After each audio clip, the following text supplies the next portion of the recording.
উনি কোরআন তেলাওয়াত করলে মানুষ মনে করতো হযরত থানভী কোরআন তেলাওয়াত করতেছে, উনি হাঁটলে মানুষ মনে করতো যে হযরত থানভী হাঁটতেছে। এটা বুজুর্গদের দিল থেকে আসে। হযরত খাজা বাকি বিল্লাহ রাহমাতুল্লাহি আলাইহি আবৃত্তিতে ঘটনা শাইখুল হাদিস আল্লামা জাকারিয়া রাহমাতুল্লাহি আলাইহি উল্লেখ করেছেন। খাজা বাকি বিল্লাহ রাহমাতুল্লাহি যুগ শ্রেষ্ঠ তাসাউফ সুফি ছিলেন, অনেক বড় মাপের পীর ছিলেন তিনি। ওনার দরবারে হঠাৎ করে ওনার খুব কাছের আত্মীয় স্বজন চলে আসে, কিন্তু ওনার কাছে কোনো কিছু ছিল না আপ্যায়ন করার মতো। তখন তার এক শাগরিদ বিষয়টা বুঝতে পেরে নিজের ঘর থেকে যে খাবারের ব্যবস্থা করে ফেলছে। এটা দেখার পরে খাজা বাকি বিল্লাহ রাহমাতুল্লাহি আলাইহি এত খুশি হয়েছেন, ওকে ডাইকে নিয়ে বলছেন যে আজকে তুমি আমার কাছে যা চাইবে আমি তাই দিব। তো শাগরিদ বলতেছে, উস্তাদ ঠিক আছে, তো আপনি যা দিবেন তাই? হ্যাঁ হ্যাঁ, আমার কাছে যা আছে তাই দিব, তুমি যা চাও তাই দিব। বলতেছেন যে হযরত আমি আপনার মতো হতে চাই, একেবারে আপনার ভিতরে যা আছে সব আমাকে দেয়া দেন। কঠিন এক আবেদন। খাজা বাকি বিল্লাহ রাহমাতুল্লাহি আলাইহি যে না, এই আবেদনটা করো না। বলতেছেন যে হযরত আপনি তো ওয়াদা দিয়েছেন। খাজা বাকি বিল্লাহ রাহমাতুল্লাহি আলাইহি বলেন যে তাহলে আসো। একটা রুমের মধ্যে শায়েখ এবং তার শাগরিদ দুজন ঢুকছে।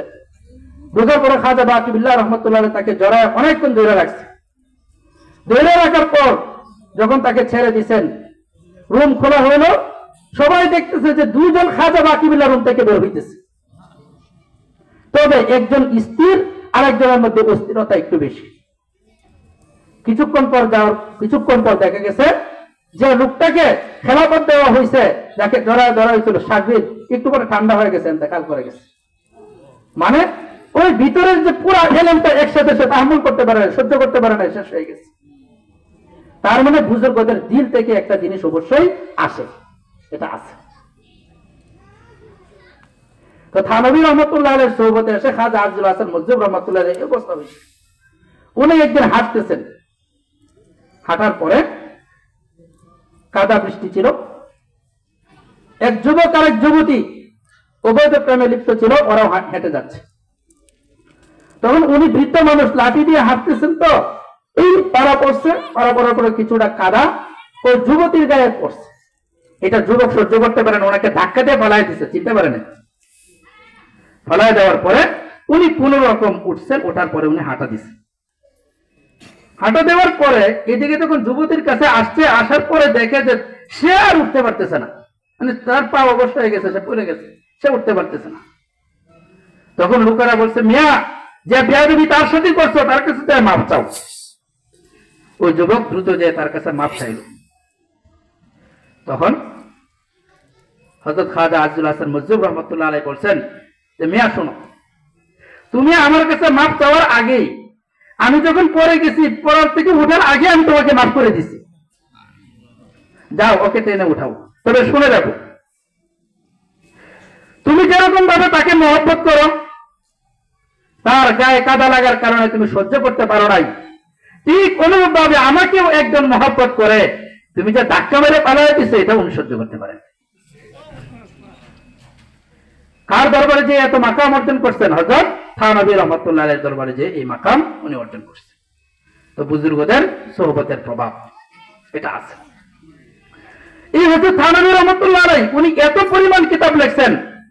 দারুল দেওবন্দের সাবেক শাইখুল হাদিস আল্লামা সাঈদ আহমদ পালনপুরি রহমাতুল্লাহ আলাইহি বলছেন যে উনি যে পরিমাণ কিতাব লিখছে, এই পরিমাণ কিতাব যদি আমরা লিখতে যাই তাহলে নূহ আলাইহিস সালামের হায়াত পাওয়া লাগবে। মানে 1000 বছর হায়াত পেলে থানভী তো মাত্র অল্প কয়েক বছর বাঁচছেন, 1382 দিকে উনি জন্ম, 1360 ইন্তেকাল, 80 বছরের মতো হায়াত পাইছেন। তো এই সময় যা লিখছেন আমরা যদি তা লিখতে যাই তাহলে 1000 বছর হায়াত পাওয়া লাগবে, এত উপরে চলে গেছে। তো ওনাকে জিজ্ঞাসা করা হয়েছিল, হযরত আপনি যে এত কিছু করছেন, এত মুরিদ তৈরি করছেন, এত মানুষকে জামালে জামালে পরিণত করছেন, কামালে কামালে পরিণত করছেন, আপনি নিজেও জামালে জামাল কামালে কামাল, তো আপনার এই অবস্থা করতে কি হয়েছে? উনি বলছেন যে আমি 3টা কিতাব মোতালা করছি। কয়টা কিতাব বলছেন? 3টা কিতাব। তখন তো যে প্রশ্ন করছে সে মনে হচ্ছে আরে কিতাবের নামগুলো তো লেখা দরকার, 3টা কিতাব কি? 1 নম্বর কিতাব বলছেন, তাকে প্রশ্ন করা হয়েছিল তো মুকাম্মাল আজ কামালে কিস্তি, তো মুজাম্মাল আজ জামালে কিস্তি। উনি জবাব দিয়েছেন মাই মুকাম্মাল আজ কামালে হাদিয়াম, মাই মুজাম্মাল আজ জামালে হাদিয়াম।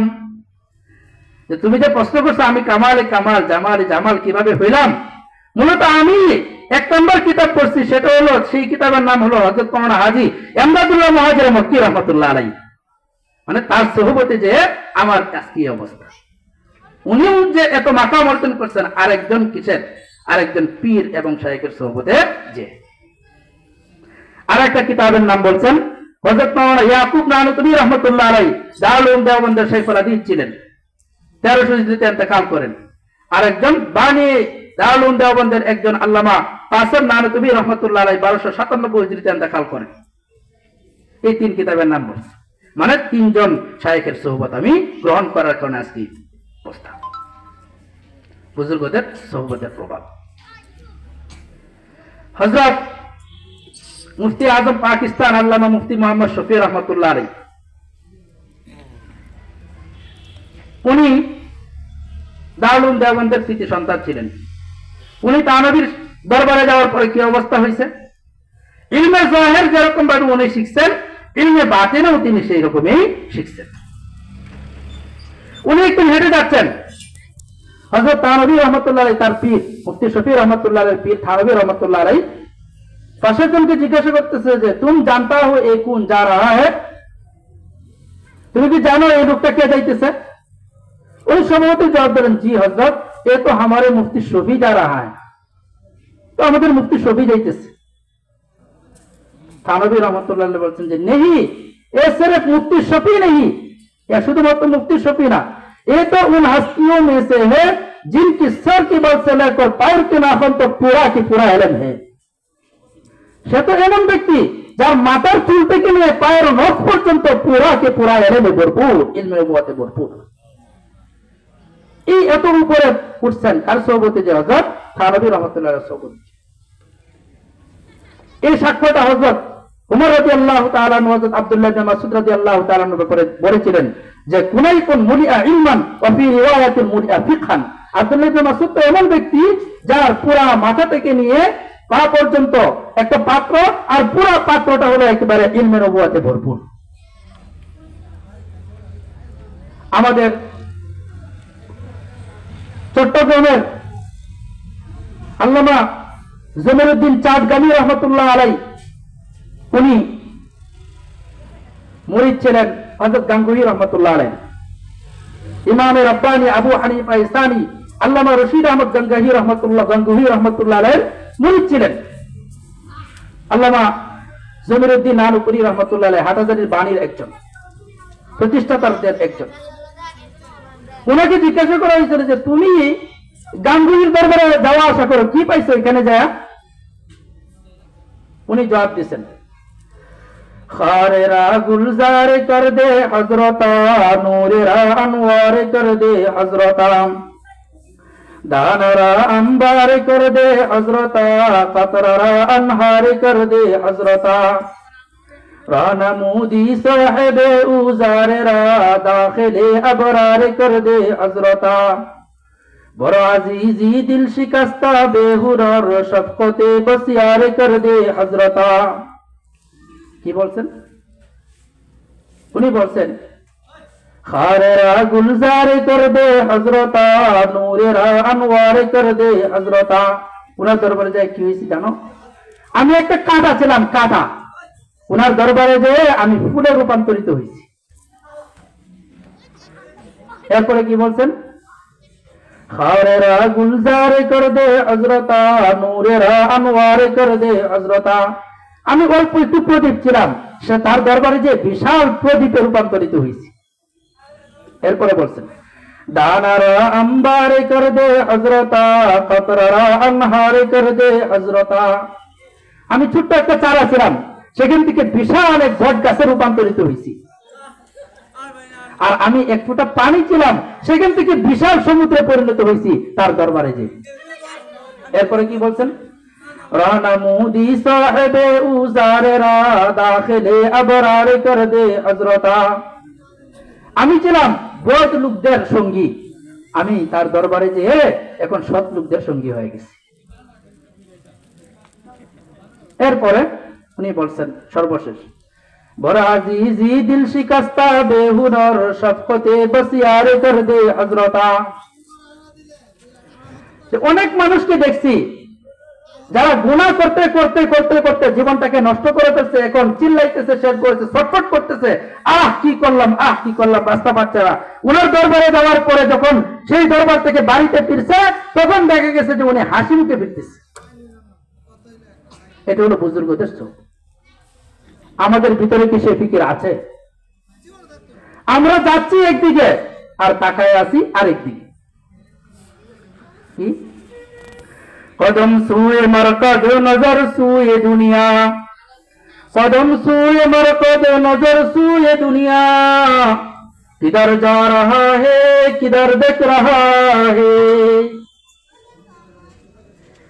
আমার পা যাচ্ছে কবরের দিকে, সামনের দিকে মানে কবরের দিকে যাচ্ছে, আর আমি পিছনের দিকে তাকায় আছি মানে দুনিয়ার দিকে তাকায় আছি।